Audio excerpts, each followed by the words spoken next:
C'est parti. Du coup, on se retrouve pour la deuxième partie du Facebook. Donc là, on a des jeunes qui sont passés par la mission locale et chacun a eu un parcours différent. Du coup, c'est ce qu'on va parler de ça. Du coup, si vous êtes aussi jeune, vous allez peut-être vous reconnaître en fait dans leur parcours parce qu'ils ont vécu des trucs que vous avez vécu il y a 2 ans, 3 ans, dans la même situation, 2 ans, 3 ans, 2 semaines. Et vous allez un petit peu et vous poser des questions sur ce qui s'est passé pour eux. Vous pouvez commenter, il n'y a aucun souci. Toujours, on répond à vos questions. Donc, je vais commencer par un petit tour de table avec les prénoms et puis éventuellement ce que vous faites.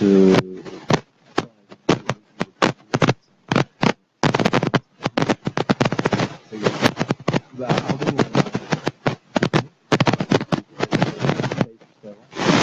je ne te présente pas. Arnaud, je ne te représente pas. Du coup, voilà, ton âge, on ne l'a pas dit tout à l'heure. En fait, oui, je m'appelle Arnaud et j'ai 26 ans. Et actuellement, je travaille en tant qu'agent d'accueil polyvalent à l'UNA, donc à Leyde, juste à côté. Et voilà, donc, je suis suivi à la mission locale, enfin, j'ai 26 ans, mais je suis encore suivi à la mission locale du fait que j'ai un contrat d'avenir. Donc, voilà. Ok, parfait. Du coup, à côté de toi, on a... Je me présente, je m'appelle Amélie, j'ai 22 ans et je travaille actuellement au service civique à Leyde. D'accord, bon. Le service civique qui n'est pas un travail, mais un engagement. Je me permets de te reprendre. Non, c'est... Ouais, oui, c'est réel. Donc, juste rapidement pour faire la petite transition, le service civique, donc c'est un engagement et pour lequel on est indemnisé. C'est pour ça qu'on est indemnisé donc, de 570 € par mois. Donc en fait, on fait une mission d'intérêt général. Donc, on aide les personnes. Voilà la petite parenthèse. Du coup, Yann. Ouais, bah moi c'est Yann, j'ai 24 ans et je travaille au Smirtom de Leyde. On n'entend pas dans le micro. Mal. Alors, est-ce que on peut vérifier juste, Kelly, que je suis bien... Celui-là. Ouais. C'est mieux. C'est parfait, merci. Du coup, Yann, tu travailles au Smirtom. Ouais. C'est ça. Ouais. Par contre, il faut bien que tu mettes le micro près de ta bouche comme je le fais. Ah bon? Ouais, sinon on va pas t'entendre. N'hésite pas. Ah ok. Donc là, tu peux rapprocher, vas-y, fais un test. En 2. Voilà, parfait. Du coup, tu vas pouvoir passer le micro à Sabrina. Donc moi, c'est Sabrina, j'ai 27 ans et je travaille au sein du dispositif médico-éducatif du Perche à Mortagne-au-Perche. Donc j'ai commencé par un contrat d'avenir et maintenant je suis en CDI depuis 1 an et demi. Et sur quel poste? Secrétaire agent d'accueil. Ok, donc un peu le même poste que Arnaud finalement. Vous allez pouvoir échanger un peu des pratiques peut-être. Pourquoi pas. Avec plaisir. Alors moi c'est Emmanuelle, j'ai 23 ans et je suis préparatrice emballeuse à matière logistique à Lyon. Voilà. Parfait. Bah, du coup, si vous reconnaissez un de vos amis autour de la table, n'hésitez pas à commenter, hein, ça lui fera plaisir. Du coup, on est ici, on est à la mission locale, donc tout le monde connaît évidemment. Et j'ai envie de vous demander quand est-ce que vous êtes inscrit à la mission locale et tout à l'heure Arnaud l'a expliqué, donc je ne vais pas le réinterroger, mais comment ça se fait que vous avez poussé la porte de la mission locale à un moment donné, vous êtes dit tiens, pourquoi je vais là? Est-ce que c'est vos parents qui vous ont poussé? Est-ce que c'est un projet que vous aviez ou qui veut répondre à... Qui veut commencer? Amélie, qui nous vient de Lille en plus, donc c'est intéressant. Et en fait, j'étais arrivée dans une nouvelle région à Montpellier. Et du coup, en fait, le Pôle emploi de Montpellier était relié directement avec les missions locales des secteurs de mobilité. Et ils nous ont dirigés directement en fait, vers les missions locales. C'est comme ça que je suis allée pour la première fois à la mission locale. D'accord.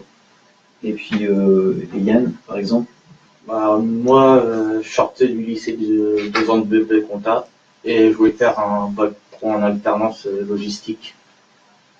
Et on m'a parlé de la mission locale et puis je voulais chercher un centre de formation et puis un patron d'apprentissage. D'accord. Et alors, pour continuer un peu, après, tu as Avec la mission locale, du coup, t'as fait ça, t'es parti en formation ou pas? J'étais accepté au CFA, mais le patron d'apprentissage, je n'ai pas trouvé. D'accord. Et après, donc, comment t'as... Après, je suis retourné au lycée, bac pro, technicien d'usinage, et j'ai même pas fait un an. D'accord. Et donc, c'est après, du coup, comme tu étais au lycée, tu n'étais plus à la mission locale. Ouais. Et après, tu es revenu, par contre, à la mission locale parce que tu cherchais... Après, je suis retourné un an après. Parce qu'entre-temps, j'avais travaillé et fait 2-3 petites missions intérim. D'accord. Qui t'ont permis d'acquérir un peu d'expérience. Ouais. Ok. Ça marche. On reviendra après sur la suite, notamment, on va parler un petit peu de la garantie jeune parce que Yann connaît, ça a pu l'aider un petit peu, donc on en parlera après. Et je me tourne vers Sabrina, peut-être. Toi, c'était comment quand tu t'es inscrit à la mission locale? Tu étais dans quel état d'esprit? Ma première fois à la mission locale, j'ai poussé la porte, donc c'est Pôle emploi qui m'a orienté vers vous. J'étais dans une impasse, je ne trouvais pas de travail, ça faisait un an que je recherchais du travail et j'en trouvais vraiment pas. Et donc j'avais perdu toute confiance en moi. Et, tu recherchais dans quel domaine à l'époque? Dans le secrétariat, déjà, parce que j'ai un BEP et un bac pro secrétariat, et donc maintenant un BTS que j'ai pu faire grâce à mon emploi d'avenir. Et donc, quand je suis arrivée à la mission locale, je n'avais pas du tout confiance en moi, et avec la mission locale, j'ai retrouvé confiance en moi, et du coup, ça m'a ouvert des portes, et voilà où je suis aujourd'hui. C'est un peu grâce à vous aussi. D'accord. Et Emmanuel, est-ce que tu veux rajouter à ça, toi, est-ce que tu te reconnais un peu dans ce qu'a dit Amélie, Yann ou Sabrina? Enfin, comment t'es arrivé à la mission locale? Tu venais chercher quoi, en fait, au départ? Alors, moi, je venais de terminer mon année scolaire avec un bac littéraire sur l'art. Et je l'ai raté. J'en ai eu marre de l'école et j'ai dit, allez, hop, je vais chercher du travail. Suite à ça, j'ai été voir Pôle emploi qui m'ont orienté vers la mission locale. Et puis, voilà, j'ai passé un entretien pour un service civique. Et il a décroché. Félicitations. Merci, mais il y a longtemps. Ouais, il y a longtemps. Alors, juste, Ouais, je me prends les pieds. Voilà, j'ai un petit problème de micro, du coup c'est parfait. Mais du coup, après, quelle est la question que j'ai envie de vous poser, c'est quel est vous avez fait plein de choses à la mission locale, j'imagine. Sabrina a parlé de l'emploi d'avenir, par exemple, mais c'était quoi, vous, le truc parce qu'on l'a dit tout à l'heure, dans le live précédent, on propose des stages, plein de choses, et c'est vrai que parfois on s'y retrouve pas trop, mais c'est quoi, vous, le truc qui vous a donné un déclic et qui vous a permis d'avancer vraiment dans votre parcours? Arnaud, est-ce que tu as une idée là-dessus, toi?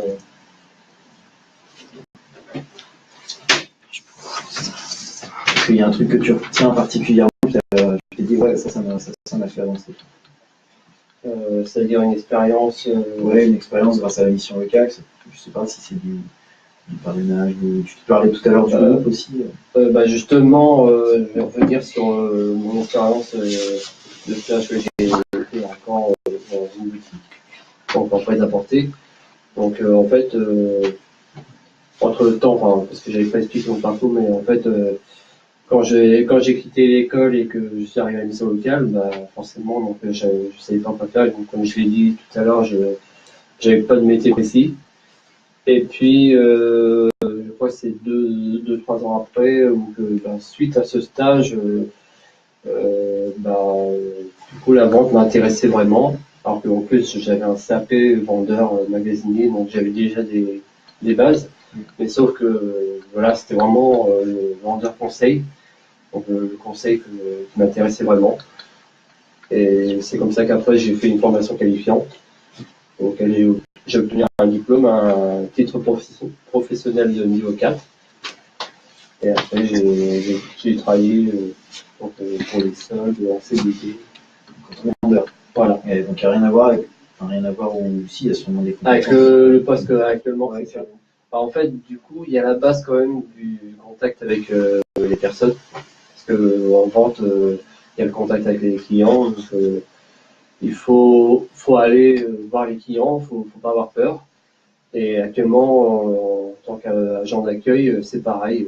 Il faut pas avoir peur, il faut savoir répondre au téléphone. Donc ça, forcément le téléphone, on n'a pas ça dans la vente, mais c'est un plus. Et puis oui, le contact, l'accueil physique, téléphone. Il y a pas mal de choses qui sont communes. Voilà, donc il y a quand même des choses similaires. Et puis du coup, voilà, je reste dans le domaine pas du social, mais vraiment en contact avec les personnes. Ok. Du coup, Yann, on était arrêté. Toi, tu disais que tu as fait quelques missions d'intérim, puis après, tu étais revenu à la mission locale. Ouais. Est-ce que tu peux nous parler de la garantie jeune? Parce que je crois que ça t'a pas mal aidé pour le coup. Ouais. Est-ce que tu peux nous dire rapidement ce que c'est, enfin, toi, ce que tu en retiens en tout cas? Bah, moi, j'y suis rentré en septembre dernier. Ouais. Pour continuer sur mon projet de magasinier cariste. J'ai cherché des stages en tant que magasinier cariste. J'en ai trouvé un, mais comme les classes n'étaient plus valables, c'est tombé à l'eau. Donc après, ils m'ont proposé un stage au Spartan de l'E pour une semaine. Je l'ai accepté. Après, ils m'ont rappelé pour 2 jours. Et en décembre dernier, ils m'ont fait un contrat CIE. Et j'y suis encore jusqu'au mois de décembre. D'accord. Et aujourd'hui, ça te plaît du coup le travail? Est-ce que c'est du travail. C'est pas non plus, je vais pas mentir, c'est pas ce que je cherchais non plus. Ça m'a jamais attiré avant. Mais bon, ça me fait travailler, ça me fait rentrer des sous, voilà. Ok. Et du coup, sur la garantie jeune, comment ça se passe en fait, pour ceux qui connaissent pas? On est une semaine et demie en groupe. En groupe, ouais. On fait connaissance, tout ça. Notre conseillère elle nous explique les choses. On travaille de motivation. Et puis après, ça va nous trouver des stages, des formations si on veut faire des formations. Puis une fois par mois, il faut prendre rendez-vous pour le suivi. Ouais, du coup, après, on est suivi régulièrement. Ouais. On voit régulièrement un conseiller, quoi. Ouais. Ok. Et puis pour le coup aussi, ce qui permet de prendre un peu son autonomie, c'est que on échange en tout cas si pour les démarches qu'on entreprend, on perçoit aussi une petite allocation. Ouais, ça m'a permis de reprendre mon permis. Et mon code c'est simple, il se terminait en 2018. Donc il était temps que je me bouche les fesses pour éviter de repasser le code. Le temps était compté. Voilà. Donc après, j'ai eu mon permis du premier coup. Voilà. Maintenant je suis autonome, je peux me déplacer où je veux. Impeccable. Ouais. Ok. Du coup, je me tourne vers Sabrina. Tu parlais tout à l'heure, pareil sur la même question, que tu as eu un déclic aussi à un moment donné qui t'a fait reprendre confiance en soi. Est-ce que tu peux nous parler de ça, savoir comment c'est venu en fait et grâce à quoi? En fait, ma conseillère me trouvait des petites missions à droite et gauche. Et un jour, elle m'a proposé un emploi d'avenir, donc au sein des dispositifs médico-éducatifs du Perche. Et c'est là que je me suis dit, je fonce. Et parce que c'était dans ma branche. Et j'avais possibilité d'un CDI derrière, déjà dès le départ. Et une formation diplômante. Donc je me suis dit, il faut pas que je laisse la chance passer. D'accord. Et puis ça l'a fait, et puis maintenant. Voilà, je suis diplômée et je suis en CDI. D'accord, donc tu as pu te former pendant ton emploi en plus. Voilà, c'est ça. Et puis avoir un BTS. C'est ça, ouais. D'accord, parfait. Et du coup, Emmanuel, on n'a pas beaucoup parlé de ton métier. Est-ce que tu peux nous expliquer un petit peu en quoi ça consiste et comment tu as trouvé ça? Alors, j'étais en service civique à la mission locale et du coup, il y avait fréquemment des offres d'emploi contrat d'avenir. Donc, à la suite à une annonce, j'ai demandé à être mise sur l'annonce, me postuler. Et du coup, il y a une conseillère qui l'a fait. Et ensuite, j'ai eu un entretien. J'ai décroché un poste d'animatrice périscolaire à la MJC de Lyon-Perche, où j'ai fait 2 ans de contrat d'avenir. J'ai passé mon BAFA et ma deuxième partie de BAFA sur les langues des Galles. Et donc après, au bout des 2 ans, mon contrat c'est fini. Enfin, j'ai pas voulu renouveler mon contrat. Et du coup, maintenant, je suis en usine à Montpellier. D'accord. Où là, c'est pareil. Du coup, j'ai passé mes formations KSS, où j'ai le 1 et 3. D'accord, et en même temps que tu travailles, tu as passé tes formations? Oui, c'est Matière Logistique qui l'a financé. Qui te finançait, d'accord. Comme ça, demain, là, tu disais que tu es préparatrice de commande, donc aujourd'hui, tu as tes KSS et tu conduis les engins et tout ça? Voilà, tout à fait. Si, voilà. Ok, c'est ton métier, quoi. Voilà. Ok, d'accord, parfait. Du coup, je regarde un petit peu l'heure. Il nous reste encore une petite dizaine de minutes. Amélie, du coup, on ne t'a pas beaucoup entendu. Est-ce que toi, tu vois tous ces parcours-là? Est-ce que tu peux nous parler un peu du tien et qu'est-ce qui te fait peut-être repenser à des choses que tu peux avoir vécues et si tu as des questions à leur poser? Bah, moi, en fait, quand j'ai fait ma garantie jeune, j'ai fait le collectif, sauf que comme c'est pas dans la même région, c'était un mois de collectif. Ça dépend des régions là où on est, c'est un mois d'organisation. Il y a certaines règles qui sont toujours là, comme les 81 jours de stage ou d'emploi. Dans les détails techniques. Voilà. Ouais, c'est ça. Mais sinon, sur certains points, selon les missions locales, ça change. Et du coup, il y avait un mois de collectif. Du coup, ça a permis que, comme on était des groupes de 15, donc à certains de pouvoir développer leur faculté à parler aux autres parce qu'il y en a qui avaient plus ou moins de difficultés. Donc, du coup, ça permet d'être en autonomie mais en restant groupé. Du coup, ça permet de faire évoluer. Ainsi que, comme Yann disait, les CV, la démotivation, ainsi que certains ateliers qui permettent de positiver sur, par exemple, des moments de notre vie qui n'ont pas forcément été positifs, vu certains ateliers. Du coup, ça permet d'avancer pour les recherches d'emploi, de stage, pour après, dans le projet professionnel. Ok. Et toi, est-ce que tu es en service civique à la mission locale? Et est-ce que tu sais vers quoi te diriger derrière? Est-ce que tu es justement encore en recherche de ton projet là? Moi, je me dirige plus vers éducateur spécialisé. Après, c'est vrai que je reste toujours ouverte parce que j'aime pas me poser sur un truc. Mais je me dirige plutôt vers éducateur spécialisé. Ok. Du coup, on a parlé un petit peu de vos métiers. Non, on n'a pas interrogé plutôt Arnaud et puis Yann, du coup, pour savoir un petit peu comment ça se passe au quotidien. Est-ce que la journée type, par exemple Alors, la journée type d'agent d'accueil, donc en fait, on arrive au bureau à 9h. Après, ça dépend, des fois c'est 8h30, ça dépend des structures. Donc, à 9h, on s'installe sur le bureau, on a l'ordinateur face à nous, on a le téléphone, le café, le café de temps en temps, ouais. Quand on peut se le permettre quand même, parce que le café c'est bien, mais bon, faut pas non plus en abuser. Et donc après, la journée, disons que le type, c'est répondre au téléphone, prendre des messages. Il faut filtrer aussi parce que des fois, tu connais, donc des fois on a des appels, mais on peut pas se permettre de passer des personnes parce que on estime que ce n'est pas urgent. Et des fois, les personnes auxquelles ils se tiennent là-bas ne sont pas forcément disponibles. Ils peuvent avoir des rendez-vous, que ce soit intérieur ou extérieur. Et puis aussi l'accueil physique. Les personnes passent me voir pour demander des renseignements, pour donner un règlement d'une facture. D'accord. Et puis après, midi, pause déjeuner. Hein. Et puis 14h, après, je reprends mon poste. Et après, en fait, ça dépend vraiment de ce qui se passe. Après, on a des jours particuliers, par exemple, là, je parle vraiment de l'UNA, donc il faut envoyer des plannings aux bénéficiaires, des bulletins de salaire aux salariés.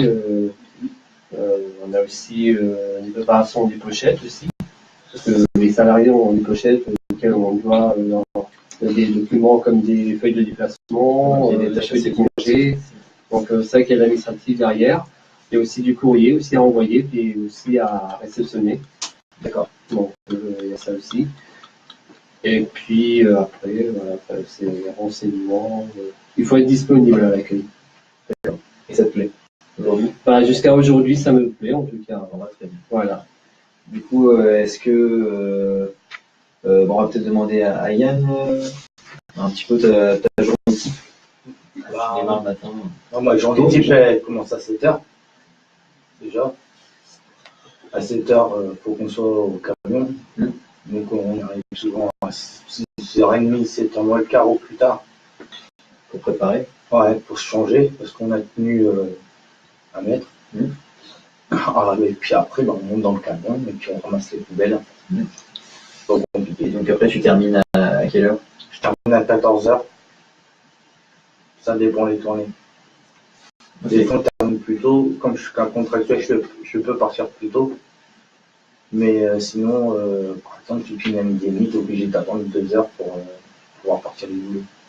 Ok. Et du coup, quand ça te laisse pas mal de temps libre l'après-midi, est-ce que, on en parlait l'autre fois, tu penses que tu as une autre activité à côté, tu veux en parler? Ouais, je joue au foot et j'entraîne et je suis dirigeant d'une équipe de jeunes. D'accord. Est-ce que tu veux faire un coucou à ton club? Oh non, ça m'étonnerait qu'ils regardent. Ah bon? Il fallait leur dire. Peut-être trop jeune. C'est trop jeune, mais Tes coéquipiers. Oh, mes coéquipiers. C'est pas la star du vestiaire. Mes coéquipiers. C'est même plus des coéquipiers maintenant. Ah.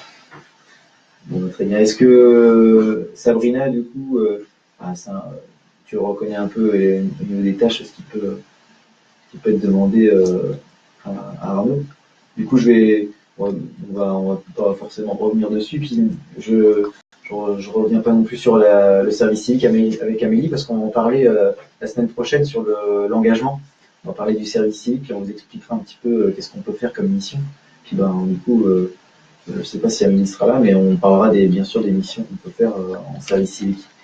On va bientôt terminer. Du coup, juste vous demander, faire un petit tour de table, de savoir si vous avez des projets par la suite de formation ou des projets de niveau professionnel. Qu'est-ce que vous souhaitez? Est-ce que vous avez encore besoin d'être accompagné dans certains domaines, Yann? Moi, je pense que dès la fin du mois, je vais commencer à refaire CV lettres de motivation. Ouais. Puis envoyer ça à toutes les entreprises qui font du magasinage et du presse. Parce que déjà, moi, avec 1 an d'expérience, ton CV est quand même. Ouais, il est un peu plus étoffé. Ouais. Du coup, Sabrina? Moi, je vais rester au sein du dispositif médico-éducatif du PECH, parce que j'y suis bien. Et voilà, je travaille avec une équipe formidable. Et pourquoi pas plus tard envisager une formation en tant que dans les ressources humaines. Ah oui? Après, c'est un projet lointain parce que là, je sors du BTS, donc j'ai besoin de souffler un petit peu. Sinon, non, j'ai pas d'autres projets particuliers. Oui, c'est déjà pas mal. Du coup, Emmanuel vient de passer ses cassettes, c'est ça? Oui, il y a bien 6 mois. Le micro. Oui, il y a bien 6 mois. Ouais. D'accord. Du coup, là, t'es sur autre chose ou? Ah non, là, je suis embauchée et du coup, je compte y rester. Quoi. Ouais. Du coup, donc, forcément. Ça fait 6 mois que tu es sur ton nouveau poste, du coup. Ah non, ça fait 2 ans que je suis on appelle un contrat en intérim et contrat. D'accord. Enfin, mon CDD et le CDI. Et pour l'instant, ça se passe très bien. D'accord. Donc, Arnaud, peut-être, pour finir, si tu as un poste, Disons que comment? À moyen terme, qu'est-ce qu'on peut te souhaiter? La réussite. De continuer, quoi. Et puis de continuer parce que là en plus à mon poste actuel ça fait que depuis mai que j'y suis. Donc après c'est un contrat de professionnalisation en CDI. Donc là j'ai 3 ans on va dire de formation on va dire en quelque sorte. Et après normalement je pars sur le CDI. Après pour l'instant j'ai pas de projet particulier. Là, j'ai tout, donc pour l'instant. Ok. Amélie, peut-être Toi, ta mission, c'est jusqu'à quand? Et qu'est-ce que tu... C'est jusqu'en février, donc jusqu'au 31 janvier, et après je vais regarder pour passer les concours d'éducateur. D'accord. Bah, on va terminer ce live parce qu'il a un petit peu dépassé l'heure. Juste terminer, peut-être, si chacun a peut-être une anecdote sur la mission locale qu'il a vécu, qui est un peu drôle, ou alors un conseil à donner peut-être à quelqu'un qui connaît pas la mission locale et qui aurait, qui sait pas trop si ça vaut le coup d'y aller. Moi je dirais qu'il faut pas partir sur un échec, que si on a un échec il faut persévérer, parce que à la base je suis allée en rendez-vous d'émission locale et j'avais postulé pour un premier service civique qui a dû être annulé à cours de route parce que l'entreprise qui faisait le service civique a été fermée. Et du coup je suis retournée en mission locale voir ma conseillère et du jour même en fait elle a reçu un nouveau service civique auquel j'ai postulé et que je suis actuellement. Donc, toujours persévérer. Il y a un petit mot, Yannou. Moi, j'ai une chose à dire. Faut foncer. Ouais. De toute façon, si on vient à la mission locale, c'est parce qu'on n'a pas vraiment le choix. On n'a pas. C'est gentil. Non, mais c'est pas ça. C'est qu'on n'arrive pas à se débrouiller tout seul à trouver du travail. Donc, on a besoin d'aide. Donc, faut foncer. Après, à la mission locale, il y a des gens qui sont plus ou moins autonomes dans leur recherche. Ouais, mais ça comme on donne a dit tout à l'heure, voilà. C'est comme on a dit tout à l'heure dans le live précédent, c'est un coup de main parce qu'il y a des trucs qu'on ne peut pas faire tout seul. Type une convention de stage, on ne peut pas le faire tout seul. Donc, on est obligé de. Voilà, puis des conseils, un regard sur son CV et tout ça, on ne peut pas le faire tout seul non plus. Donc puis tout le carnet d'adresses qu'a la mission locale, on l'a pas nous tout seul non plus. Quoi. Dans ce sens-là, ouais, je suis d'accord. Et puis Sabrina, du coup, peut-être une anecdote. Je rejoins déjà ce qu'on a dit, donc foncer et puis ne pas rester sur un échec, oui, effectivement, parce que tous les employeurs ne se ressemblent pas et la mission locale est vraiment un tremplin pour les jeunes. Quand on suit régulièrement les rendez-vous, moi par exemple je vais des rendez-vous chaque semaine, et aujourd'hui ça apporte ses fruits et voilà, j'en suis très contente, donc allez-y, foncez. Il n'y a pas d'autre mot. Je vais donner après. Arnaud, une grosse anecdote, hein, ça va être dur de passer après lui. Ah bon? Donc, je pense qu'il va raconter. C'est ça? Vas-y, raconte. Vraiment, j'en ai eu des anecdotes avec la mission locale, mais là, en plus, c'est la plus récente et la plus importante, si j'ose dire. C'est la visite et la réception à l'Élysée. Donc, il y a eu lieu le 23 mars de cette année, en 2017. Donc, comme je disais là, ce jour-là, si hier on nous avait dit qu'on y serait un jour à l'Élysée, reçu par un président de la République, et on n'y croirait pas. Vraiment, on y aurait cru. Et puis, du coup, après, par rapport à mon travail, c'est pas ce qui m'a aidé parce que j'ai pas évoqué cette espérance là lors de mon entretien d'embauche, mais n'empêche que on se dit qu'on a quand même vécu des choses incroyables grâce à la mission locale, et que la mission locale peut être là aussi pour faire vivre des choses. Donc, après, faire des expériences. Voilà, faire vivre des expériences.